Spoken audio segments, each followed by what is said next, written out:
공선홍 소설의 에코페미니즘 특성 연구 수수밭으로 오세요를 중심으로 정연정 1. 머리말 2. 공간 이동과 생태적 인식 3. 지구 생태적인 원리의 어미마음과 자매애 4. 대한사회를 위한 꿈 5. 맺은말 1. 머리말 인간이 자연과 친화적인 관계를 회복하려는 생태학적 작업들은 이 순간에도 지구 곳곳에서 진행되고 있다. 이것은 역설적으로 지금 이 순간에도 지구 생태계가 계속 파괴되고 있다는 증거이기도 하다. 지구 생태계 위기는 선진국의 산업화나 기술 진보, 인구의 도시 집중화 현상과 풍요로운 생활 양식이 전 지구적 규모의 생태, 환경 파괴를 야기한 주된 원인임은 당연한 사실이다. 생태계 위기는 존재의 위기이며 인간과 자연 구별이 없는 총체적인 위기다. 이 시점에서 지구 생태 환경의 보전과 회복은 대단히 중요한 과제다. 그러므로 21세기의 대표적인 화두를 생태 담론이라고 해도 과언이 아니다. 그것은 현재의 세계적인 경향이며 계속되는 경제의 발전 및 기술과학 증식의 불가피한 현상으로 받아들이는 추세이다. 1970년 이래 국제적으로 생태 환경 문제는 기술 경제 성장에 제한을 가하는 요소로서 중요한 토론의 대상이 되었다. 이것은 문학의 장에서도 마찬가지다. 1978년 루컷이 문학과 생태학의 연대 가능성에 대해 발표했을 때만 해도 그 언어의 생소함에 머물러 있는 상황이었다. 루컷에 따르면 문학이 자연과학을 따돌리지 않고 오히려 그 개념이나 지식을 이용하여 생존 가능한 새로운 이론을 만들어낼 수 있다고 하였는데 루컷은 생태학적 개념을 주로 문학작품을 읽고 가르치고 그것에 대하여 글을 쓰는 일과 연관시키고 있다. 문학은 삶이 어떠하며 또 어떠해야 할지에 대한 대중적 토론의 장일 뿐만 아니라 독자들에게 인식의 전환을 시켜준다. 그러므로 그 어느 때보다도 생존을 위협받고 있는 지금 문학이 맡아야 할 중요한 임무 가운데 하나는 자연과 인간의 상호관계성에 대한 근본적인 패러다임 전환의 필요성을 깨닫게 하는 일이다. 이러한 연장선에서 인간과 자연 간의 새로운 관계를 모색하는 에코페미니즘이 새롭게 생태문학에 등장하였다. 에코페미니즘은 생태학과 여성주의를 접목시킨 것으로서 자연과 여성에 가해지는 억압구조의 문제를 함께 생각해보고자 하는 인식에서 비롯된 것이다. 즉 자연과 여성이 남성 중심의 문명 속에서 모두 타자였던 점이 동일한 기반을 갖는다. 에코페미니즘은 심각한 위기에 직면하고 있는 인간 사회와 생태계를 회복시킬 수 있는 대안문화를 제시하고 있다. 에코페미니즘이 추구하는 궁극적 목표는 인간과 자연 사이의 조화여 균형이다. 이 글은 생태위기의 인식하에 여성과 자연을 등가적 위치에 놓고 남성 중심 사회와 기술 자본주의 사회의 여성 지배와 인간의 자연 억압으로 인한 부조리함을 문제 삼고자 하는 에코페미니즘적 시각에서 출발한다. 에코페미니즘은 위계적 수직적 사고방식에서 탈피하여 삼라만상의 생명체들의 유기적 상호 연관성 속에서 상생을 강조하고 있다. 공손에게 장편소설 수수밭으로 오세요는 여성과 자연을 접근시키는 미학적 장치와 그로부터 파생되는 다층적 의미들이 매우 특성있게 서사화되고 있어 주목되는 작품이다. 공고는 자연과 더불어 남녀가 동등한 인간으로 공존할 수 있는 공생, 조화, 화해 등의 가치들을 공손에게 장편소설 수수밭으로 오세요에 나타난 에코페미니즘을 통해 확인하고자 한다. 공손에게 작품 세계를 에코페미니즘적 시각으로 접근한 선행 연구는 단 1편뿐이므로 선행 연구자들의 연구 성과를 한국 현대 소설에 나타난 에코페미니즘으로 확대하여 종합해 보았을 때 이들 작품에는 특정한 목적의식을 드러내기보다는 에코페미니즘 의식을 자연스럽게 녹여내고 있음을 발견하였다. 에코페미니즘 인식 자체에 대한 논의들은 대체로 생물의 본질적인 가치를 인정하고 모든 자연과 인간관계의 구조가 수직적 관계에서 수평적 관계로의 생태학적 인식의 전환이 필요함을 역설하였다. 따라서 에코페미니즘은 문학 비평이나 여성운동 차원이 아닌 사회운동적으로 인식의 지평이 확대되어 나가고 있음을 전망하였다. 이러한 에코페미니즘의 현 기류에 수수밭으로 오세요에 나타나는 모든 형태의 불평등의 지배 억압에 대한 대항, 인간적인 유대 강화, 타자성의 벽을 허물고 남성과 여성, 그리고 인간과 자연과의 상생과 조화라는 주제 의식에서부터 대한사회 마련이라는 문제 해결까지 에코페미니즘의 사상과 합치를 이룬다고 할 수 있다. 수수밭으로 오세요의 분석틀이 될 에코페미니즘은 여성주의의 입장에서 생태 문제에 관심을 두는 것이 아니라 그보다는 생태주의 관점에서 젠더 과된 수사의 모성성, 즉 돌봄의 어미마음과 이 땅의 자연, 환경 문제에 시선을 고정시키고자 한다.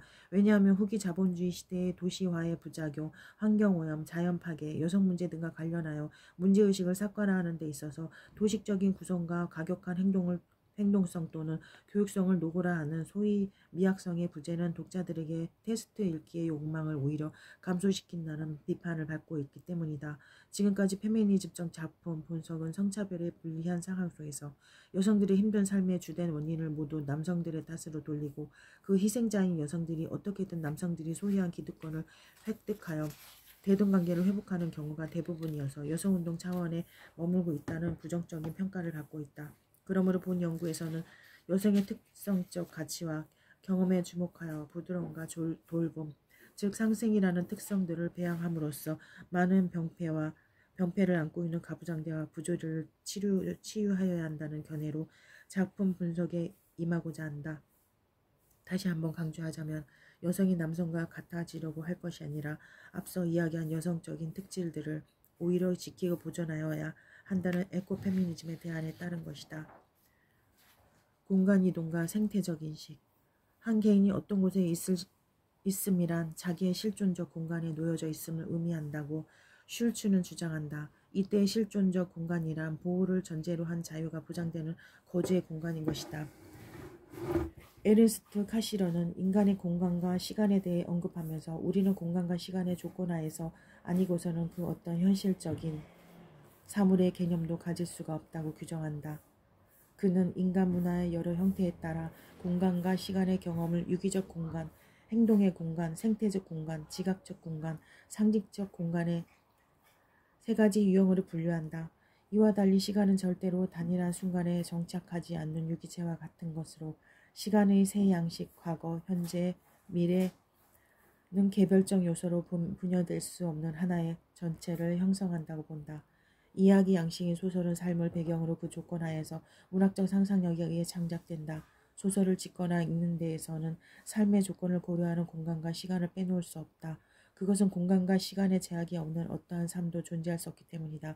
공간과 시간은 모든 현실이 짜여져 들어가는 직물과 같은 관계의 틀이다. 공손에게 장편소설 수수밭으로 오세요도 이러한 시간의 변별성이 공간 단위에 의해 분할 대용되어 주인공인 강필순에 대한 과거의 공간과 시간이 서사화되어 미래를 암시하고 있으며 개개의 그 분할된 공간에서 인물과 공간의 대응관계는 페미니즘적으로나 생태학적으로나 그 의미하는 징표가 다르게 작용되고 있다. 현대소설에서 공간에 대한 묘사는 작가가 세계에 대해 갖는 관심의 정도를 나타낸다. 따라서 공간에 대한 논의를 통해 작가의 세계관을 파악할 수 있다. 수수밭으로 오세요는 이와 같은 공간의 특징과 그에 따른 공간 이동의 텍스트 문면에 잘 나타나 있다. 도시에서 시골로의 공간 이동의 양상은 서사적 측면뿐만 아니라 생태학적 관점에서도 중요한 의의를 가진다. 이는 공간 이론 중 루드 비히가 이야기 공간의 여러 국면들을 도식한 것 중 대조적인 공간의 구성소로 분류될 수 있다. 본 작품에서는 주로 도시, 시골, 타양, 고향의 대립적이고 이원적인 공간으로 드러난다. 그러므로 작가에게 도시는 현대적이고 문화적인 가치 공간과 생태 파괴적인 공간이고 시골은 전통적 공간으로서 비문학적 공간과 생태적 공간으로 규정하고 있음을 알 수 있다. 즉 수수밭으로 오세요는 강필순의 생활 공간을 도시에서 시골로의 이동과 안으로 밖으로의 대조적 개념의 틀로 도식화되었음을 알 수 있다. 인간의 보편적 삶은 좁은 의미의 주거와 관계되며 집은 존재를 규정하는 중심적 기능을 갖는다. 이를 거주 공간이라 부르며 그것의 근본적 성격의 차이를 바슐라르는 안과 밖의 변증법 즉 내적 공간과 외적 공간의 변증법으로 구분한다. 집안은 휴식과 평화의 공간으로 안정의 공간이 쉼터이며 집 밖은 노동과 노력의 공간으로 행동의 공간인 일터다. 그러나 쉼터인 집이 안식과 평화를 가능케 해주는 사명을 다하기 위해서는 슐츠의 말대로 외부 세계로부터 보호를 해주는 외적인 울타리가 필요하다. 또한 내적으로는 인간이 즐겁게 머무를 수 있는 공간으로서 평화의 분위기를 내뿜는 주거성의 특징을 지니고 있어야만 한다. 그런데 이러한 공간 병진법을 수수밭으로 오세요의 주인공 강필순에게 맞추면 공간 이동에 따른 유동적인 특징을 보이고 있다. 즉 강필순의 내적 공간인 집은 쉼터라기보다는 일터로서 작동하며 외적 공간인 은자의 카페와 밖이 오히려 쉼터의 세계로 나타난다. 이른바 일반적인 공간 개념과는 전도된 양상을 보이고 있다. 이런 양상은 결말부에 가서 심희섭은 강필순과 원촌마을을 떠나 네팔로 향하고 강필순은 남편 없이 다시 혼자 남게 되어 여성이 아닌 모성으로서 전통적 공간이 흙으로 돌아가는 형태의 이동이 일어나는 것이다.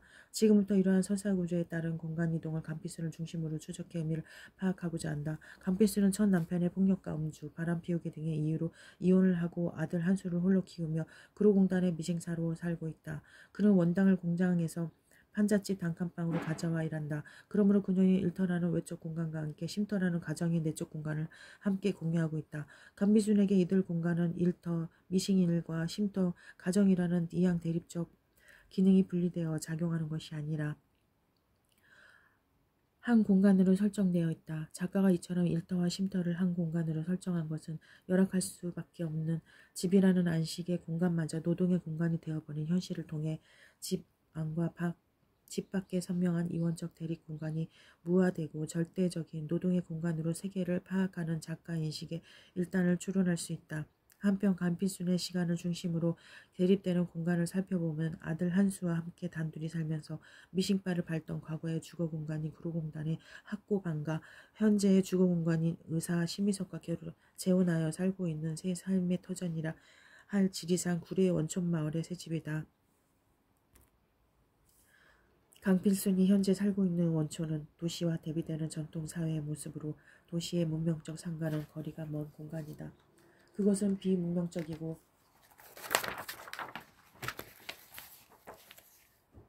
계산적이지 않고 자연의 풍요와 따뜻한 인정이 넘치는 장소이다. 원촌마을은 에코토피아의 원형으로 제시되어 있는 것이다.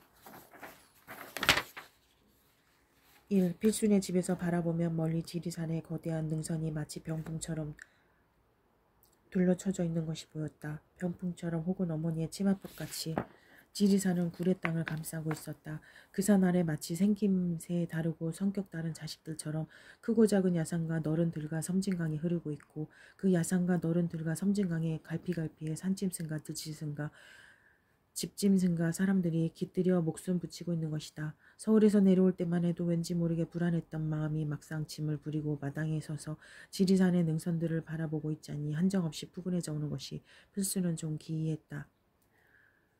필순의 집마루에서 보이는 지리산 성삼재 쪽 하늘이 변해오는가 싶더니 거짓말처럼 비가 겠다.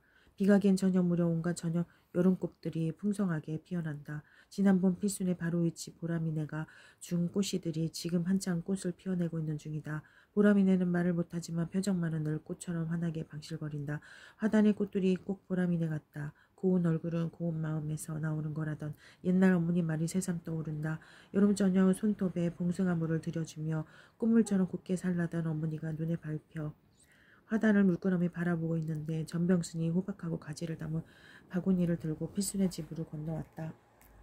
인용문 1, 2의 밑줄 부분에서 알 수 있듯 강필순이 아들 한수의 친미석과 함께 살게 된 지리산 자락의 원초는 건강한 생태적 공간이다. 오랜 친구인 은자의 카페에서 월급쟁이 의사 심희섭을 만나 재혼을 한 후 그를 따라 수십 년간 살았던 서울의 판자촌을 떠난다는 생각은 강필순에게 미래에 대한 기쁨과 희망보다는 불안한 마음이 앞섰다. 의사인 심희섭이 시댁의 만류에도 불구하고 그녀의 울타리가 되어주었지만 무엇보다도 타지로의 이사는 그녀의 불안함을 가증시켰다. 그러나 인용문 1에서 묘사된 것처럼 구례 땅을 감싸고 있는 어머니의 치마법 같은 지리산의 능선들을 바라보고 있자니 한정없이 푸근해져 오는 것이 필순 자신도 기이할 정도였다. 이것은 그동안 도시에서 강팍하게만 살아온 그녀의 마음을 변화시킨 어머니의 치마법 같은 자연의 힘인 것이다. 자연은 이처럼 상처받은 현대인을 치유하고 위로하는 힘이 있다. 그래서 공선홍은 돈보다는 자연에게 위로를 받는 사람이 많은 살기 좋은 나라가 되었으면 좋겠다고 소원한다. 인용문 2에서는 풍성하게 핀 꽃과 말 못하는 보람내의 고운 얼굴, 고운 마음과 봉숭아 꽃물과 고운 삶을 등치시킴으로써 아름답고 풍요로우며 인간애가 넘치는 농촌의 모습을 그리고 있다. 이처럼 공선욱의 에코 페미니스트 상상력은 자연과 농촌 즉 흙을 바탕으로 하고 있다. 공선욱은 자연과 여성을 매개로 생태학적 상상력을 형상화해 나가고 있는 것이다. 이 점이 다른 에코 페미니즘 소설가 수수바트로 오세요의 차이점을 유발시킨다. 즉 논자들에게 거론되고 있는 에코 페미니즘 소설이 대체로 환경오염 때문에 자연의 원형성이 파괴된 공간, 그래서 생명을 인태할 수 없는 공간으로 여성과 동일시되어 그려주고 있는 것과는 대조적이다.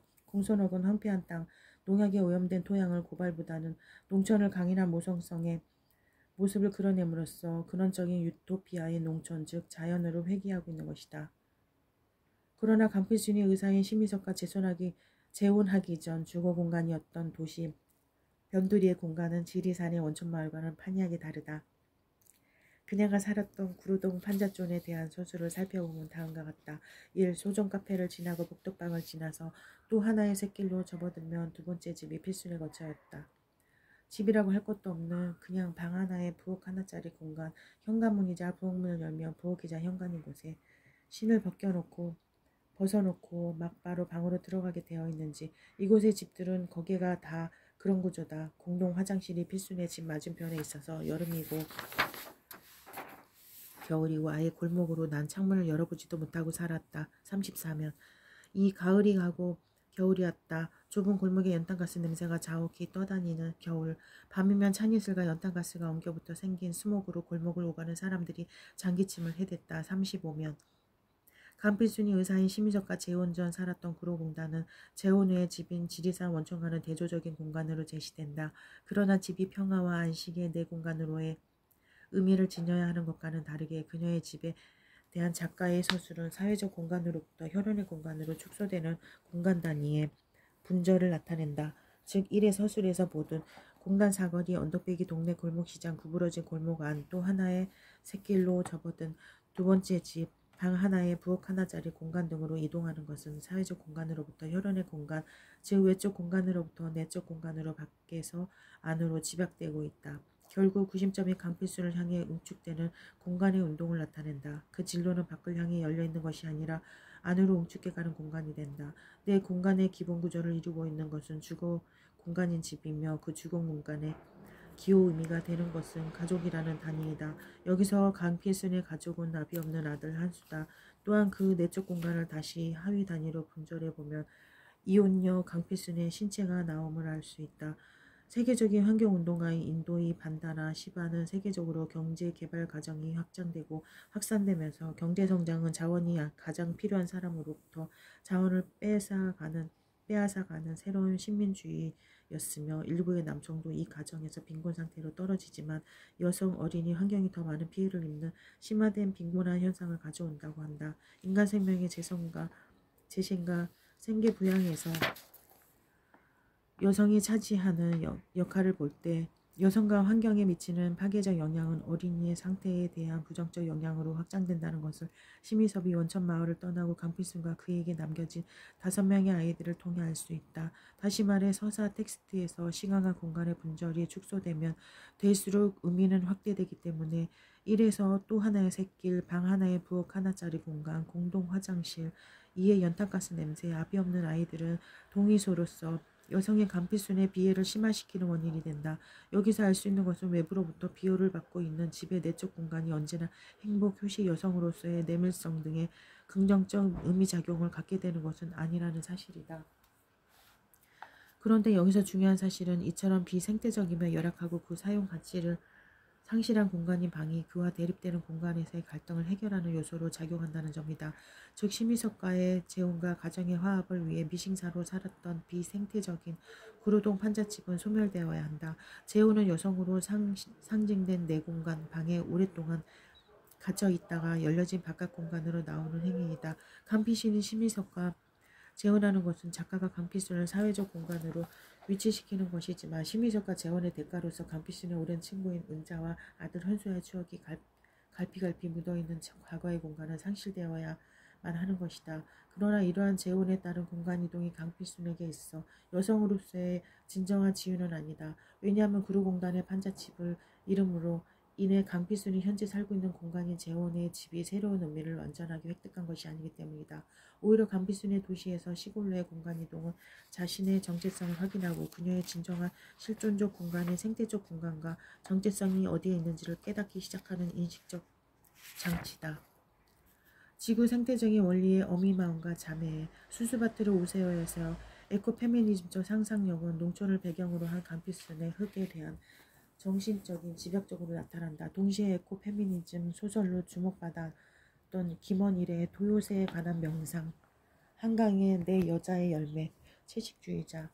한창을의 바다가 아름다운 이유, 가던 새 본다와 다른 점이 바로 흙의 정신을 부각시킨 점이다. 흙의 생성력이 여성의 몸, 여성의 출산과 돌봄으로 이어지고 있음을 보여주고 있다. 또 다른 차이는 생태계의 파괴를 부각시키기보다는 건강한 생태계의 모습이 여성의 모성성과 상응한다는 점이다. 이것은 대부분의 생태소설이 산업화에 의한 환경위기, 자연 파괴를 보여준 표층 생태학과는 다른 심층 생태학의 한 면모를 보여주는 점과 구별된다. 사실 경제개발이 국가의 주요 목표였던 1962년부터 1990년대 중순까지 30여 년 동안 어머니로서의 지구의 모습과 흙의 정신은 보다 잘 살게 될 내일을 위한 국가 건설의 담론 바깥으로 밀려났다. 경제개발 계획은 성장과 풍요의 원천으로 제시되었지만 결과적으로 개발 과정은 생존의 원천이 흙으로부터 외면하는 결과를 초래하였다. 땅과의 유기적인 연관이 파괴됨에 따라 사회 내의 유기적인 연관도 파괴되고 새로운 결핍을 가져왔으며 문화는 전통사회에서 현대사회로 단일하고 단선적으로 옮겨갔다. 그 결과 서로 땅과 협력하던 다양한 공동체들은 땅을 정복하기 위해 서로 다투는 상이한 공동체가 되었다. 공선옥이 수수밭으로 오세요에서 그린 어미 마음으로서의 돌봄은 모성성이 여성 신화에 편입된 신비적인 모습이 아니라 어미로서의 지구가 지닌 특성인 흙의 정신에서 도출된 원리임을 드러낸다. 즉 이 작품에서 에코페미니즘적 서사성을 추동시키는 중심축은 현대사회에서 점점 사라져가는 어미 마음으로서의 돌봄이다. 이것이 곧 지구 생태적 원리 또는 특성을 지칭한다. 캄피스는 자신이 낳았지만 아버지가 다른 두 아들 조한수와 심산뿐만 아니라 친구인 은자가 죽으면서 남긴 두 딸 소정이와 소란이 여동생인 필레가 버린 아들 보미까지 모두 5명의 아이를 거두는 대지 모신의 모습으로 그려진다. 이러한 서사 전개에서 알 수 있듯 공손욱이 그리고자 하는 여성은 직감, 모성, 보육, 감성 등을 지칭하기보다는 이를 포함한 생명력, 다양성, 역동성, 순환성을 말한다. 이러한 여성적 원리는 자연 여성이란 공식을 유지함으로써 페미니스트적이고 생물 중심주의적인 세계 구성을 강조할 수도 있고 자연 여성이란 공식을 깨고 자연 속에 새로이 남성 또는 남성적 영역도 포함시켜 자연, 인간이란 공식으로 대체될 수도 있다. 강필순의 어머니로서의 지구의 모습, 즉 돌봄의 행위는 여동생 필레가 버린 아들 보미를 받아들이는 상황에서 절정에 달한다. 1. 보미는 한겨울에 필순에게로 왔다. 아비 어미도 없고 태어난 증명서도 없고 성도 없이 그냥 이름만 있는 아이. 보미는 제 마음의 문의가 어떤 것이었을까. 보미를 놓고 가라고 말해버린 그 순간에 제 마음이 불쌍했던 것일까. 누구의 아이면 어떠라 싶었을지도 모른다. 분명한 것은 눈물이 제 가슴 가득 눈물이 어룽져서 만들어낸 무늬가 사방 연속 무늬의 도배지처럼 번져나가고 있었다는 것. 보미를 놓고 가라 말한 그때 제 가슴 가득 눈물의 무늬가 어룽졌다는 것. 누가 왜 보미를 맡았느냐 묻는다면 바로 눈물 때문이었다고. 186에서 187면. 그래 난 이제부터 니들 엄마다. 한수 소정이 소란이 봄이 산이 니들 엄마야. 우리 오늘은 전부 함께 자자. 자고 내일은 일어나서 네 엄마 산소 가서 말해. 이제부터 아줌마를 엄마 삼기로 했다고. 알았지? 224면. 인형문 이른 한겨울에 박판석이가 동생 필레의 아이를 맡기러 오자. 간피순이 아이에 대한 측은지심으로 아이를 받아들였을 때의 상황이다. 이는 친구인 은자가 죽고 나서 은자의 두 딸을 친딸로 삼았을 때의 상황이다. 위 두 인용문에서 대조적으로 적용되는 것은 부재한 아비 마음과 거둔과 돌봄의 어머니 마음이다.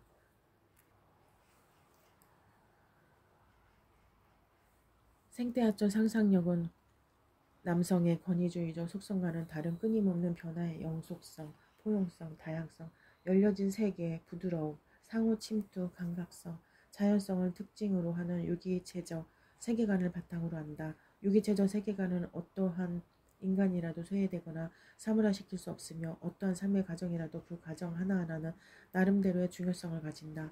이러한 인간적인 존엄성에 의해서 우리가 일상적으로 대하고 있는 자연뿐만 아니라 우리의 주위를 둘러싸고 있는 모든 사물까지도 소중한 우리의 일부분으로 생각하고 아끼는 태도이다.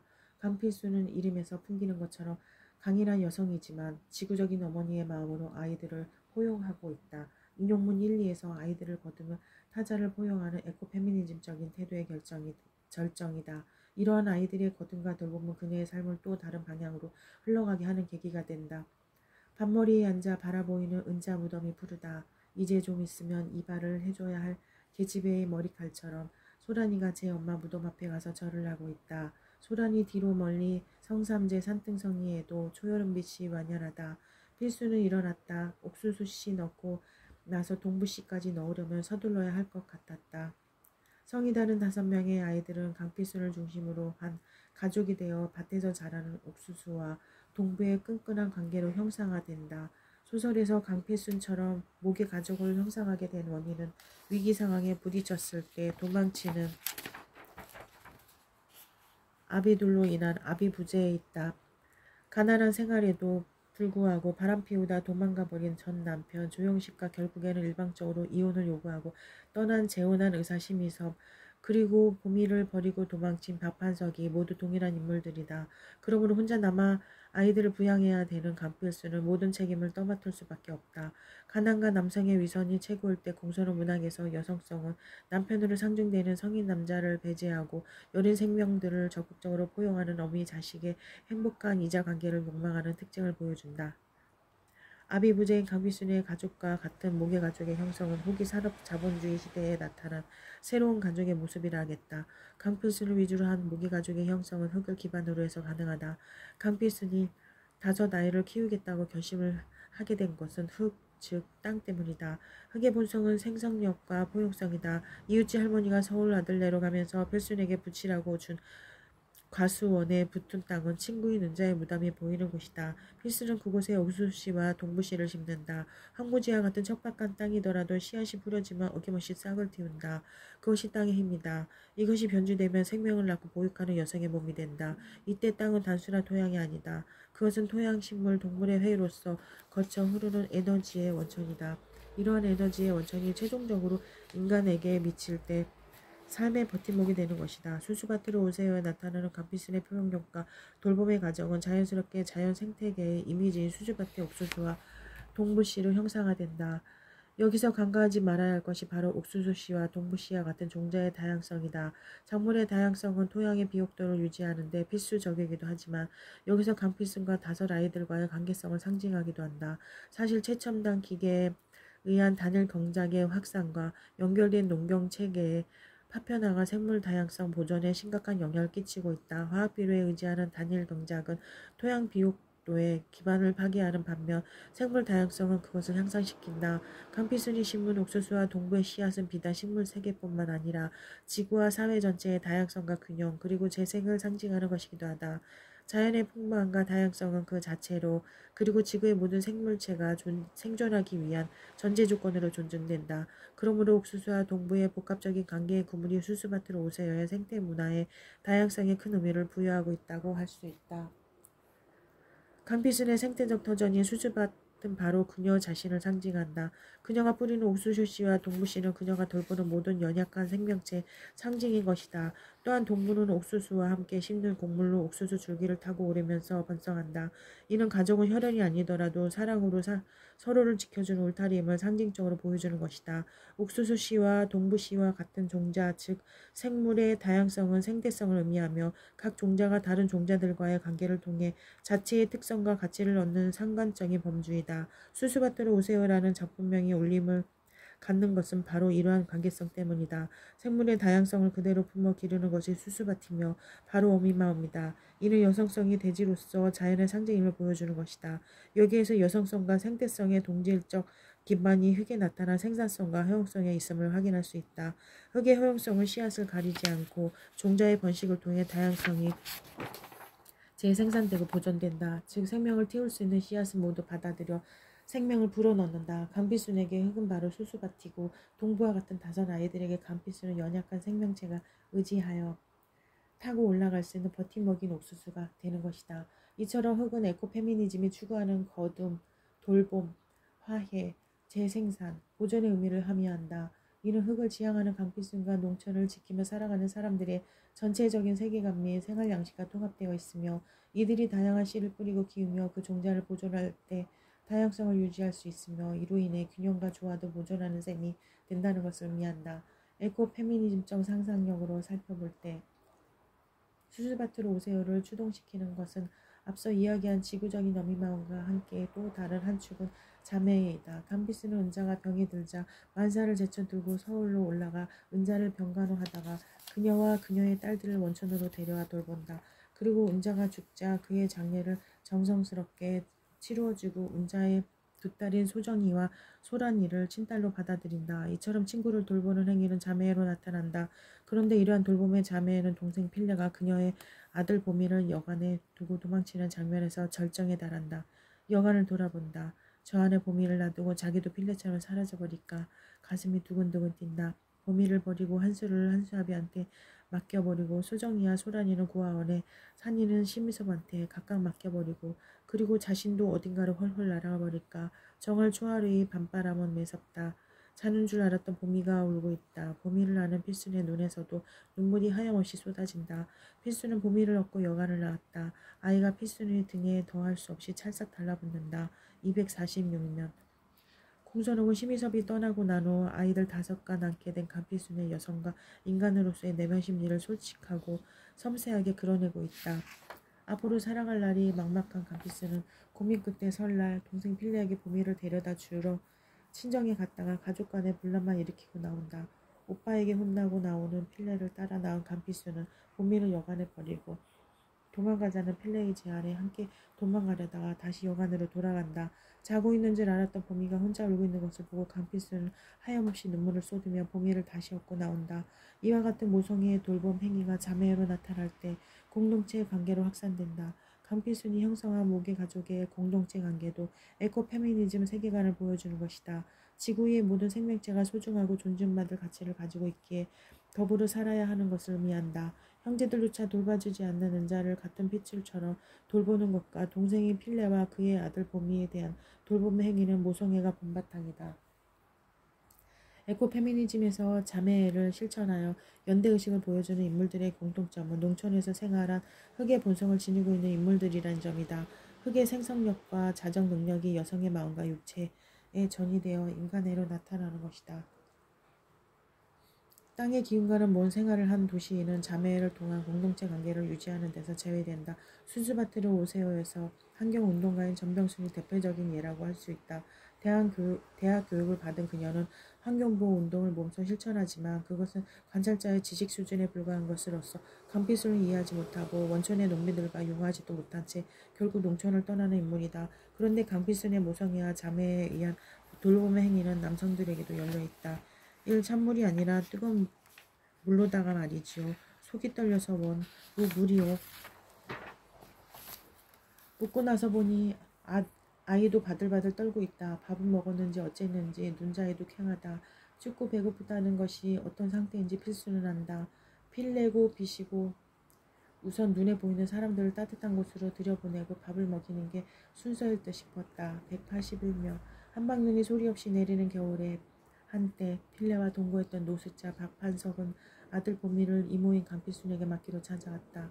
갑자기 조카를 맡아야 할 처지에 놓인 강필순은 박판석의 느닷없는 방문에 난감해하지만 이해관계를 따지기 전에 배고픔과 추위에 떨고 있는 두 부자에 대한 측은지심으로 따뜻한 방으로 들인다. 그리고 생명부지인 초라한 행색의 두 부자에게 따뜻한 밥과 국으로 밥상을 차려준다. 수수밭으로 오세요의 에코페미니즘적 매력은 여성성을 남성성과의 대적 관계로 설정하지 않고 위의 인용문처럼 생명의 소중함을 구체적인 사건 그리고 배경과 함께 주인공인 강필순의 지구 생태적인 특성인 어미마음으로서의 돌봄의 생태적 심리를 섬세하게 그려내고 있다는 점이다. 강필순의 행동은 어린아이인 보미뿐만 아니라 보미를 떠맡기로 온 박판석에 대해서도 열려 있었던 것이다. 강필순의 박판석에 대한 열린 마음에서 보듯 타자와 관련하여 에코페미니즘이 지니고 있는 가장 큰 특징은 역시 남성까지도 받아들인다는 점이다. 지금까지 전통적인 페미니즘에서는 여성을 억압하고 착취하는 남성은 마땅히 타도하여야 할 적과 크게 다름없었다. 그러나 에코페미니즘에서는 남성을 제외시키려고 하지 않으며 남성을 동반자로 본다. 자연의 모든 개체가 그러하듯이 남성과 여성 가운데에서 어느 한쪽을 제외시킨다면 균형과 조화는 깨뜨려지게 마련이다.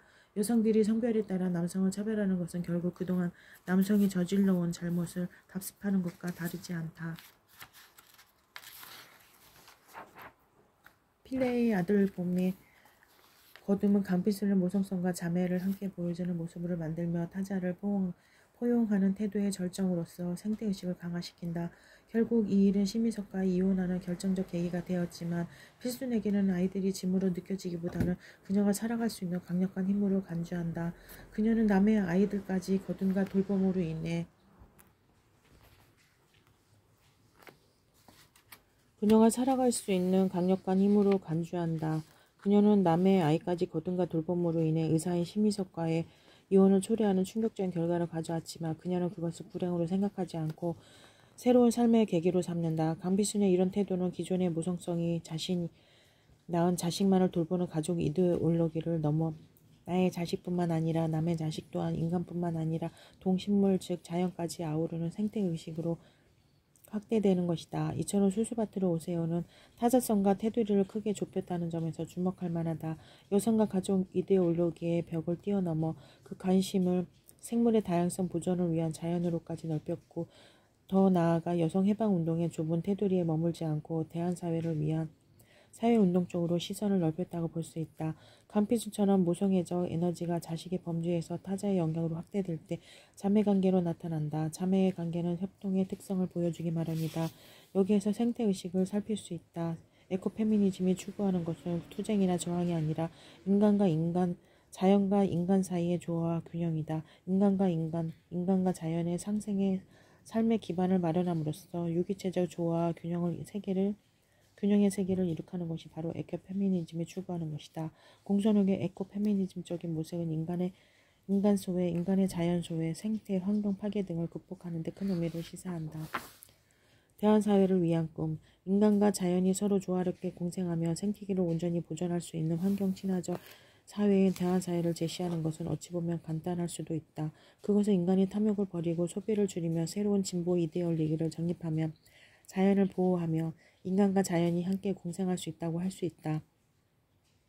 물론 이론적으로는 간단하지만 문제는 이론과 달리 그렇게 간단하지만은 않다는 데 있다. 생태계 파괴가 부분적인 요인에서 비롯되는 것이 아니라 인간의 삶의 구조, 생활 방식, 그리고 우리 문명 전체의 기본 성격에서 비롯되기 때문에 새로운 생태 사회를 이루기 위해서는 여러 방면에서의 총체적인 성찰과 대안 제시가 필요하다. 생태 사회를 위한 새로운 인식의 핵심은 유기체적 전율적으로 우주를 보는 관점이다. 이러한 생태학적 패러다임을 바탕으로 자연에 대한 인간의 태도뿐만 아니라 사회, 종교, 정치, 경제, 문화 등 모든 분야에서 새로운 가치와 기준을 세워야만 생태 사회를 이룩할 수 있다. 그러나 우리 사회는 여전히 진보와 성장 그리고 과학기술 발전에 의해 더 나은 삶을 추구하는 방향으로 나아가고 있다. 그렇기 때문에 대한사회를 위한 각 분야의 노력이 그 어느 때보다 더욱 절실한 것이다. 문학 역시 생태학적 상상력을 통해 새로운 대한사회에 대한 유토피아적인 꿈을 보여주어야 한다. 소설 속에 등장하는 공동체는 바로 대한사회를 실현하는 유토피아적 공간이다. 수수밭으로 오세요에서 직접적으로 언급하지는 않지만 강필순의 구체적 일상 경험과 감정을 자세히 묘사함으로써 대한사회를 암시한다. 따라서 이러한 작가의 성찰과 접근 방법은 독자에게 친근감과 함께 여러 생태, 환경 문제들의 주의를 환기시킨다. 그러므로 작가가 강필순의 무관심한 객관주의적 시선을 통해서 지식인들이 추구하는 대한사회라고 할 수 있는 가난을 선택한 사람들의 모임을 주목할 필요가 있다. 이런 모임은 급격히 확산되고 있는 생태, 환경 파괴의 현장에서 얼마든지 형성될 수 있다. 그러나 그 모임의 구성원들에게 생태의식은 인간과 자연에 대한 인식의 전환을 위한 적극적인 참여와 운동으로 전환하지 못한 그저 관찰자의 지식에 불과한 비현실적인 것일 뿐이다. 막스 베버가 주장한 그 유명한 학문과 실천의 분리는 여성 해방뿐만 아니라 생태주의에도 이롭지 않다. 강필순과 재혼한 의사 심희섭은 지리산 자락에 농촌으로 내려오기 전에도 가난한 이들을 위해 꾸준히 봉사활동을 벌여온 사회운동가이며 생태주의자다. 그가 원촌에 병원을 낸 것도 낮은 사람에 대한 돌봄 즉 아래로부터의 시각인 생태주의적 이상을 실행한 것이었다. 그는 원촌 마을에서 농부, 화가, 교사, 공무원, 목사들로 구성된 생태사회 즉 대한사회를 위한 가난을 선택한 사람들의 모임에 나가 활동한다. 그 구성원들의 지향은 절대적인 가난이 아니라 선택적인 가난이다. 이들은 모임에서 사회운동가인 헬레나 노르베리 호지의 오래된 미래를 운운하며 라다크의 삶을 동경한다. 1. 그러니까 제가 슬프게 생각하는 건 우리 사회가 공동체의 모럴이 붕괴되어 버린 사회가 아닌가 하는 점이죠. 이제 농부는 있어도 농부의 마음은 없어져 버렸다 해도 과언이 아닌 것이 농부들이 먹거리를 생산해낼 때 정말 순수한 의미로서의 먹거리를 생산해내는 게 아니라 교환 가치가 있는 농산물을 생산해낸단 말입니다. 그들이 그렇게 많은 농약을 살포하고 화학비료를 친다는 건 이미 농부의 마음을 포기했다고밖에 할 수 없죠. 만약에 그들이 그들 자신이나 그들의 자식이 먹을 것이라고 생각한다면 적어도 그렇게 살인적인 행위를 맞아요. 농약을 친다는 건 이미 살인적인 행위를 할 수 있는 거죠. 할 수 있죠. 228면 맞아요. 자본주의적 현실 자본주의 구조. 결국은 그거죠. 필요에 의한 생산이 아닌 필요를 부추기는 생산. 그리하여 끝없는 이윤치고 결국 결과는 파국인데 대안은 하나죠. 삶의 패러다임을 새롭게 구축하는 거. 내 생각에는 무엇보다 교육이 제일 큰 문제인 것 같아. 악순환의 고리를 끊을 수 있는 가장 좋은 것은 교육을 하는 건데 자본에 가장 충실한 인간형을 길러내는 게 현실에서의 교육이잖아. 땅을 소중하게 여기고 나무 한 그루 심게 하기보다는 컴퓨터 한 대가 더 소중하고 영어 단어 하나 더 외우게 하니 그게 참 문제야 문제. 3. 당신이 농사를 짓게 되면 당신한테도 여러 가지로 좋을 거야. 나 늦는다고 안다라는 것도 없어질 테고 사람이 자연하고 가까이 살아야 그러니까 흙도 만지면서 살아야 생태주의가 뭔지도 알게 될 거고 내가 시골 내려온 이유도 돈 없어서였던 것만은 아니라는 걸 이제 알겠어. 생태주의 그게 뭔데? 115면 인용문은 가난을 선택한 사람들의 모임의 대화 내용이다. 이들의 대화 내용은 강조된 어휘들에서 알 수 있듯 현재 생태계의 위기상황을 그대로 드러내고 있다. 인용문 1은 전봉순의 서울로 친구로 서울에서 온 영란의 말이다. 그녀는 티벳으로 유명남이 시민석과 함께 도피 행각을 한다. 인용문 2는 비닐봉지 쓰기를 굉장히 싫어하며 시장 갈 때마다 꼬박꼬박 시장 바구니를 들고 다니는 환경보호론자인 전봉순의 말이다. 악순환의 고리를 끊을 수 있는 가장 좋은 것은 교육이라고 한 그녀는 대학 교육을 받았지만 강필순을 이해하지 못하고 원촌의 농민들과 용화하지 못한 채 결국 원촌 마을을 떠나는 환경운동가로서 여성 지식인의 한 전형을 보여주는 인물이다. 인용문 3은 심희섭과 강필순과의 대화다. 심희섭은 네가 어떻게 살아왔는지 모르겠지만 말이야. 17명이나 당신이 이해할 수 있을지 모르겠지만 112명과 같은 말투로 그동안 아비 없는 자식을 키우며 나름대로 열심히 살아온 강필순의 삶 자체를 부정하고 무시하는 태도를 보인다. 이러한 심희섭의 이타주의적인 언행은 아래로부터 시각이 지니는 생태, 윤리적 의미의 한계를 드러내면서 이 작품의 갈등은 표면화된다. 강필순과 심희섭의 갈등은 원촌에서 가난을 선택한 사람들의 모임에 나가면서 그동안 내재되어 있던 그의 위선적 행동이 드러나면서 심화된다. 집안의 반대에도 무릅쓰고 아이까지 딸린 가난하고 무식한 강필순을 선택하여 결혼한 심희섭의 이상적 관념은 더 이상 행동으로 연결되지 못하고 여기에서 더 나아가지 못한다. 그는 강필순의 교양 없는 말투, 자신이 낳은 아이들 외에도 은자의 두 딸과 필레가 버린 아들 보미를 거두어들이고 돌보는 그의 행동을 이해하지 못한다. 결국 그는 강필순에게 일방적으로 이혼을 요구하고는 서울서 온 세련된 여인인 영란과 함께 티벳으로 떠난다. 가나를 선택한 사람들의 모임에서 그들의 대화는 생태적일지 모르지만 그 구성원들의 행동에는 생태의식이 결여되어 있어 그 모임의 허상을 그대로 보여주고 있다. 전통사회의 삶이 그대로 남아있는 원초는 이러한 위선적인 지식인들인 심희석과 영란 그리고 이웃집 전병순 가족을 떠나보낸다. 그러나 원초는 강필순과 가출했던 순나를 받아준 보라민의 가족처럼 흙을 지키는 사람들에게는 열린 공간이다. 자연과 교감하고 자연의 아름다움과 유용성을 잘 아는 사람은 결코 자연을 파괴하지 않는다. 원초는 강필순이 황무지에 옥수수와 동부를 심고 순나와 한생은 한창 새잎이 돋는 과수나무에 걸음을 주며 새소리 명랑한 봄을 일구고 있는 공간으로 변한다. 순나 남편인 학생은 가치려 임신까지 하고 온 아내를 받아들이고 그 생명도 존중하는 모습을 통해 수지밭으로 오세요가 생태학적 상상력의 자장 안에 있음을 다시 한번 보여준다. 이처럼 일상적이고 감정적인 활동은 인간과 자연을 묶어주는 중요한 계기가 된다. 공서는 자연을 착취의 대상으로 보는 대신 공생의 상대를 보고 자연 중심, 감성 중심의 서술로 생태, 환경의 파괴적인 삶의 형태에 맞서는 대한사회를 운유적으로 제시하고 있다. 이러한 자연과의 교감 혹은 체화된 자연이 궁극적으로 평화를 가져올 수 있다는 작가의 믿음이 드러난다.